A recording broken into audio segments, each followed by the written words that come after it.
Hello once again everyone, another week, another video. So today we're going to be talking about the guard of Alber and what it does for you. Now this may be a bit of a longer video because there are a lot of positions that are similar to Alber or just low guards in general. I'm going to kind of put them all together because we didn't have a ton of variations last time, so we'll have a few more this time.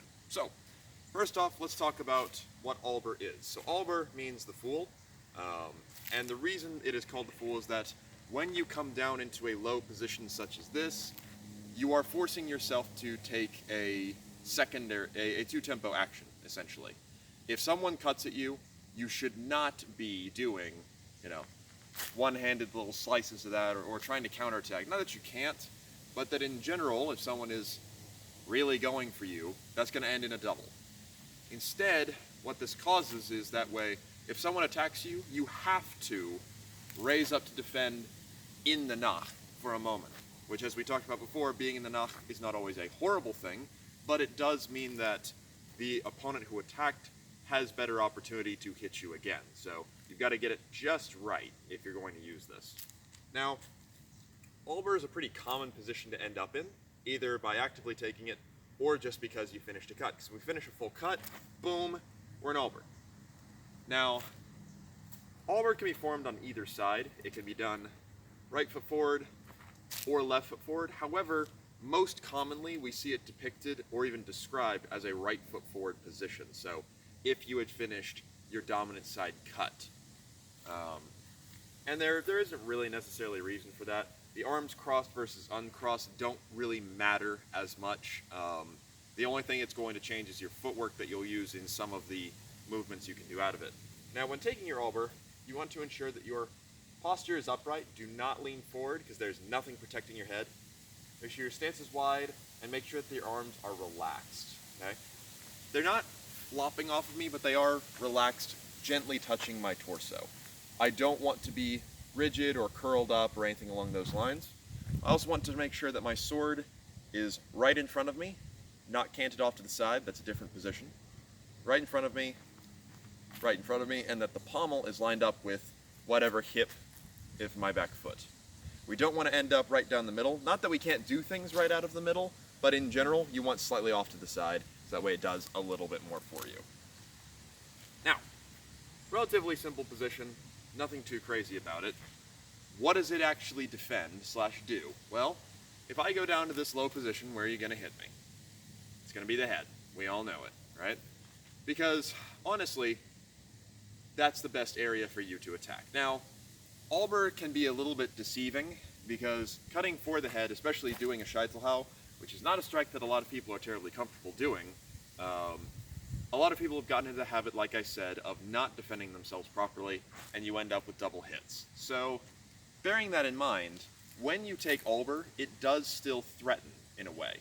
I haven't talked about, I think I've briefly mentioned bubbles on the channel, but bubbles are kind of the area of threat that you have. So if I'm in Vamtag, I have as far as my passing step can take me. That's how far I can threaten. If I am in something like, for example, extended ox, that's as far as my bubble goes. It's to the tip of my sword, no further, because I can't go any further while staying in that position. Alber is deceptive. Alber has a relatively small presence. It doesn't look all that threatening. However, I can very easily reach out almost as far as my normal Oberhau. So that is something to bear in mind, is that if you're taking Alber, you're giving a bit more of a threat than you would expect to be giving, especially against people who have had to deal with it and aren't particularly confident in the Scheitelhau. And for reasons of, some people can't do the Scheitelhau in gear, a lot of people just don't trust it because product of our modern practice is that people don't defend their head as much as they should if these things were sharp. Anyway, though, that's a tangent for another day. So, Alber, pretty threatening from below. If you finish a cut here, it's very easy for you to launch a small slashing, so a short edge cut, as I've shown a couple times. That's not particularly hard to do, and you can even use it to return back to a guard up high. So, for example, I cut down, I want to come back, I can slash back, now I'm in Vamtag again. Alternatively, from Alber, you can launch a long extended thrust that comes from below, which it's not going to have the same sort of power as if it came from above, either from Vomtog or Flug, but it is relatively quick, relatively far-reaching, and does not necessarily make you unsafe. So that is another offensive option out of Alber. Now, the other thing you can do out of Auburn pretty much all require 2 tempo. So, for example, if I wanted to do a long edge, I can flip my hands over and cut. It's not particularly difficult. It kind of toes the line between 1 tempo and 2 tempo, as all I do is I just turn my hands over and then cut. Same idea on the other side, turn, cut. But if I want to do an Oberhau, I'm going to need to pull my hands back up, and now we get into 2 tempo. If I want to do a more powerful Unterhau, I'm going to add a little bit of momentum with my hands. Are there any Meisterhau you can do out of Alber? Kind of, sort of. So I have done it in the past where from being down here, and you do see people coming down to Alber or even holding the sword out to the side in Messer to launch some attacks. So that's where I got the idea. But if I am in Alber and I can stick my thumb up, I can execute a Zwerk. It's not a particularly amazing Zwerk, and it's usually always done with a cross step in my case, because at this point, with my sword already extended, someone's looking down at that sword, I raise it, and I step across with that Zwerk, and then I launch into the rest of my Zwerk play. It's not the safest, but it is a quick, unexpected attack, so I have successfully used it before, so it's an option. Crumps, not going to really happen. I mean, you can, kind of, but really, if someone cuts at you like this, you're better off just raising your tip and setting aside that way, as opposed to trying to do an actual crump. You can't really do Shielhau from here. I mean, you can raise up and then pop out a short edge cut, but once again, like the Zwerk, it's not really suited for that, and it loses a lot of its power, especially the shield. The Zwerk can kind of get away with it, shield can't. And then Zornhau, pretty much right out. Scheitelhau, obviously, you can't do from low. So yeah, really only 1 Meisterhau available to you, and even then, that's going to be very, very situational. So, what this is all getting at is this is not the most offensive card. You have some offensive options, sure, but generally, if you're standing here, what you're doing is you're inviting an attack in, so that way you can launch into a counter, not a counterattack, a parry riposte type action. Now let's look at some of those options. So, here I am in Alber, and a cut comes for me. The first and most obvious I can do is I can just raise my tip and meet it. Now, I recommend you do this with some footwork, so if the cut is coming in from your right, you should do a simple step on an oblique angle while parrying. That way I have a much better chance of getting my thrust back at my opponent.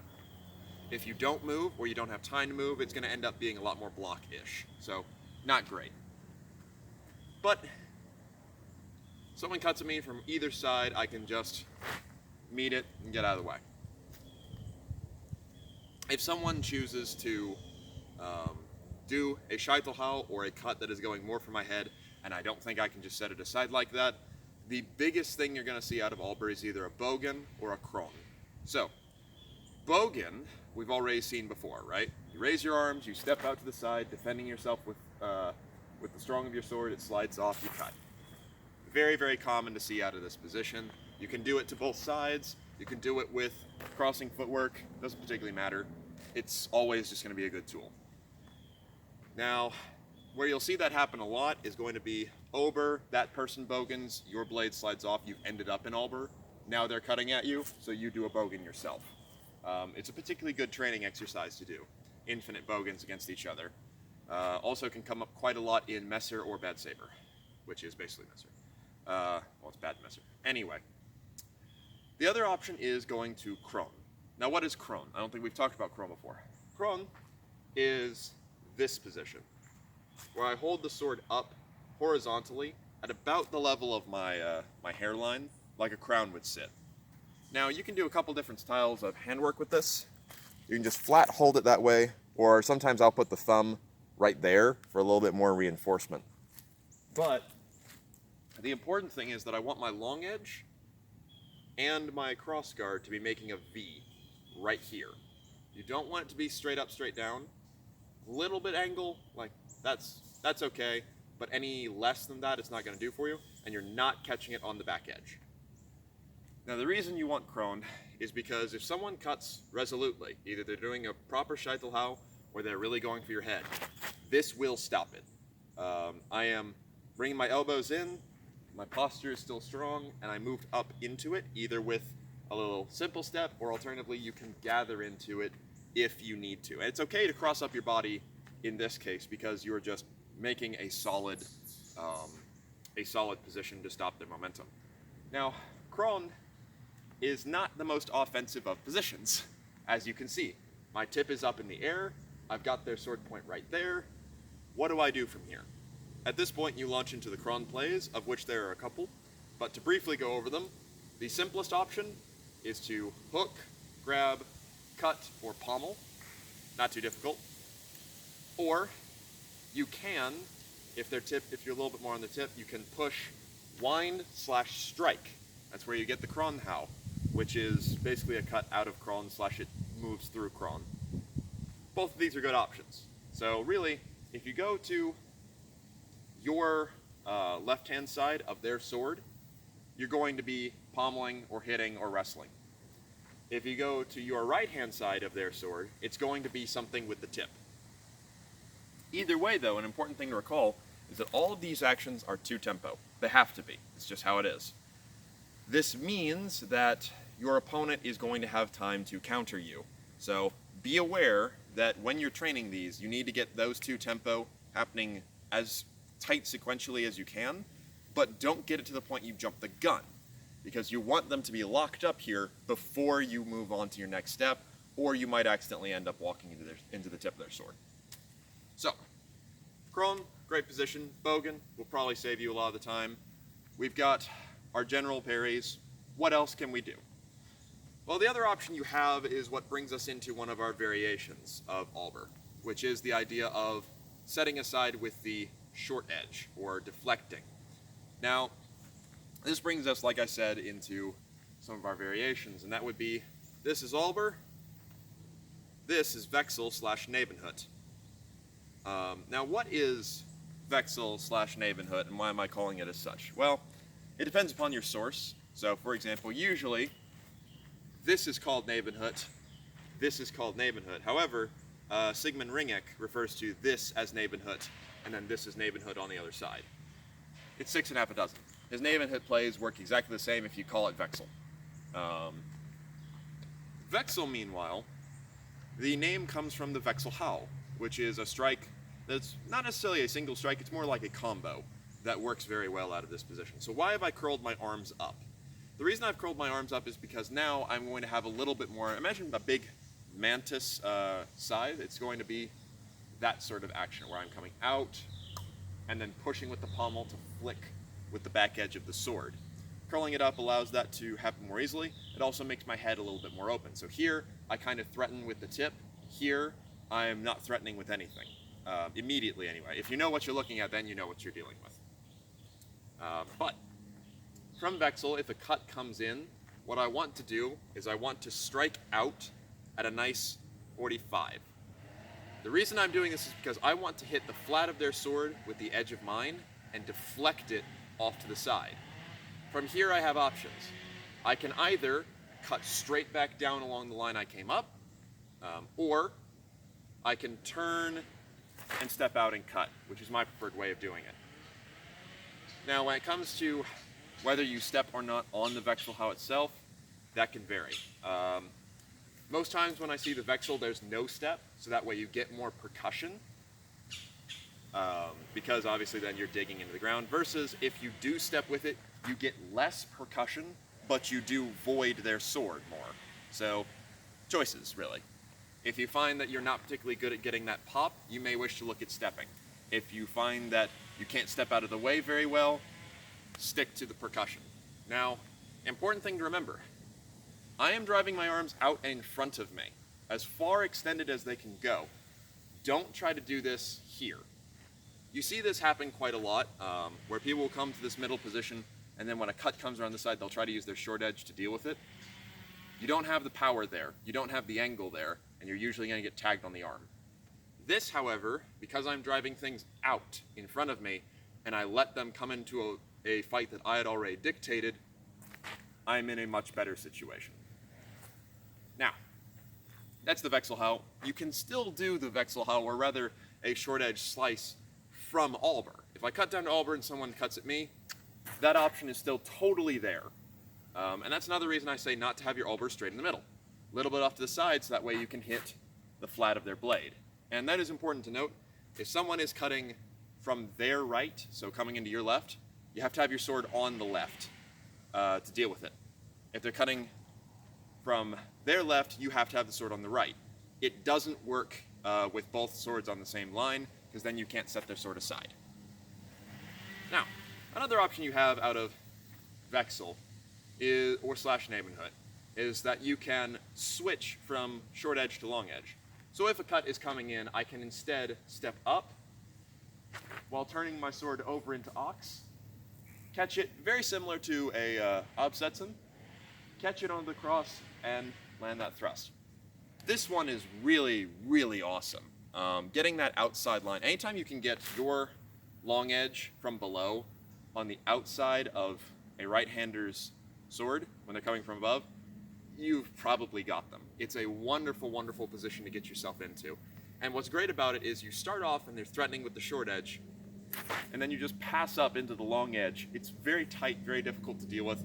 And if they should choose to try and push against your weak, boom, there's your powerful side cut. So it's a really good little combination to do.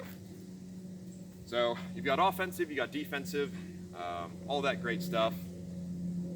There are other things you need to consider, like for example, if you go to be percussive, slash you go to step out, and you end up bound upon their sword, what do you do?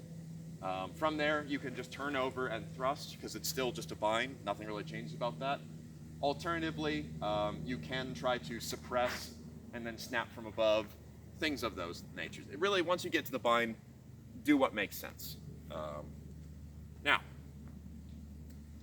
when it comes to other variations, there is another that looks very similar to Vexil slash Nebenhut, and that is Dente de Chingado, which means the boar's tooth. It essentially does the exact same thing. I believe Fiore describes stepping out with his, and he prefers to cut right back down along the same line as opposed to going around. Dente will also be used to launch a hard thrust that gores up into the body like a boar's tusk does. But really, anyone familiar with Vexil How will be able to pick up Dente without difficulty, and vice versa. It's also just really fun to say. But anyway, so that's over here.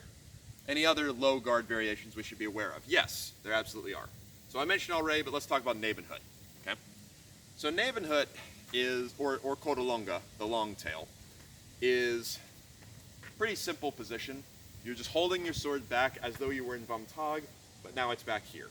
It allows you to very easily execute long edge type attacks with a passing step, or you can also launch into short edge, I call them crescent thrusts. The idea being I'm pushing on the pommel to shoot the short edge up and over, making a large crescent with my attack. Does that come up a lot? It can, actually. I have found it a particularly deceptive thing to do, especially if I cut out of my left and hold here for a moment. Most people will assume, oh, here comes the long edge, but he's winding up, and instead I launch out with that thrust. Now I've put myself into the Hangenort, and we have options from here, because it's a familiar position. So it can be a good transitional. It also basically launches you into a Sturzhau, the plunging strike, which is always a good thing to have in your toolkit. What else can you do from here? Well, if anybody cuts at you, you can always try and meet it up with a short edge, be it they cut with an Unterhau or an Oberhau or what have you. All those options are there. Alternatively, you can use it as a very defensive position for withdrawing. For example, the way I used to do the Dobringer flourish, I would finish off with 2 Unterhau because it takes me as far back as I can go. So that's really Nebenhut. And Nebenhut on this side, by the way, nothing really changes. It's just now your arms are crossed, which we already talked about, the idea of getting on the outside of the opponent's sword from here. You can do the exact same thing. So that's great, grand, and wonderful. Other positions. We've really only got we've only got a couple more, so let's kind of rattle them out because they're much more situational. So first one is going to be middle iron gate, right? Porta di Ferro, which is about right here. Now, the reason it's called iron gate is because now my sword is acting like the gate between my two legs. Now from here, this is a very good offensive position to take. It doesn't look like it, but it is. The reason it's so good offensively is I don't betray any of my intention, but I am able to transition to most of my familiar positions from here without much difficulty.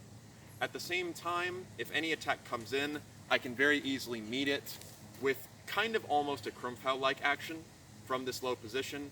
I can launch into a bunch of different attacks. It's really kind of, I would describe it as Fiore's Vomtag, as far as versatility goes, not as far as actual intent. Obviously, Posta di Donna is the intent, but Vomtag can do everything in the German system with a few exceptions. Porta di Ferro, same idea.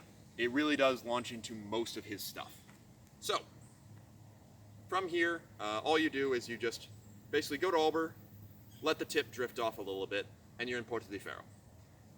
The biggest and most important thing I would say to learn from here is when the cut comes in, is to just make that small circle while doing a slight volta stable, which as you can see puts me into Posta Longa. From here, you can then use your foot to deliver whatever attack you want to use. It's really a very good transition. That's some lovely shade. Now, I should point out, by the way, Iron Gate does appear in the German system, just not in KDF. It appears later. Other position you can do from kind of around here is going to be Trunkit, which is now I put my thumb on the blade and I hold my arms not extended out here, but just kind of down here. So what is Trunkit? Trunkit is basically, it means barrier, and the idea behind it is I am now able to launch my Crumpfaus, and it works in a very similar way to Iron Gate. But, for example, I cut down, I move into Trunkit, now I can very easily launch a Crumpfau against an incoming attack. When I finish a Crumpfau, I end up in Trunkit, and it's a very strong warding type position. The trick with it is to be deceptive about it. So, for example, if I want to use Trunkit effectively, we see this in the Crumpfau plays, I will approach my opponent and I will get just to that edge of distance and then lower myself down into Trunkit. The reason I'm doing this is so that way he takes the bait from my head, I can step out and cut his arms, I can crump his blade, I can do whatever I'm going to do. So, much like Alber, it's opening your head up. Now, and most of these low positions really do work in such a way, you know?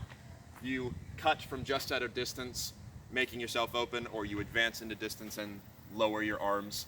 So that way someone goes, ooh, and takes the bait. The more you can make it look like a mistake, generally the better it's going to work for you. Now, final position we're going to talk about is not actually one of the canonical guards, it's kind of one of my little tricks. I call it long edge Alber. So, normal Alber has your short edge presented. Long edge Alber, I'm going to stick my thumb out on the blade, turn my hands over, and step out with my foot. Now the reason I'm doing this is so that way when a cut comes in, I can very easily step out with a powerful Unterhau, because my arms are already lined up as such. Or alternatively, if a cut comes in, I can step up with my other foot for a very powerful setting against their cut. It's a trick that I figured out just because I was cutting down to here, no one was taking the bait. I started to take a step to the side and opened this up, and I saw it makes a great position. I often use this against Ox. If someone is taking Ox or a similarly extended position, I'll open myself up like this and take those hands. It does also lead very well into another trick that I've already showed when I talked about Vomtag. So here's my sort of cheeky, mean combo, which is you cut down to, or you find yourself in Alber, switch into long edge Alber, then you can either launch a cut or be dealing with a cut. So boom, that folds you up into left Vomtag, boom. Or alternatively, boom. You've now got that short edge set up, and it's very easy for you to attack on either side of their sword with relative security because they will have either already retracted their arms to deal with the Unter, or they will have voided their body back and tried to transition into a guard more in the middle. So as a pair, they work very well. And the reason I'm showing this is that way people stop falling for it, and I have to either improve on it or put it away, because it's been working too well. But otherwise, that's most, if not all, of the low positions that we'll be talking about today. So, as you can see, there are quite a few of them, but in the end, they all kind of accomplish the same idea. Open the head to set up a powerful strike, usually with a addition of stepping out of the way. And you notice they are asymmetrical, right? On this side, I usually am ending up having to come over the blade, versus this side, I'm usually coming under the blade. And if you're left-handed, it would be the opposite. But otherwise, that's Alber, and all it can do for you.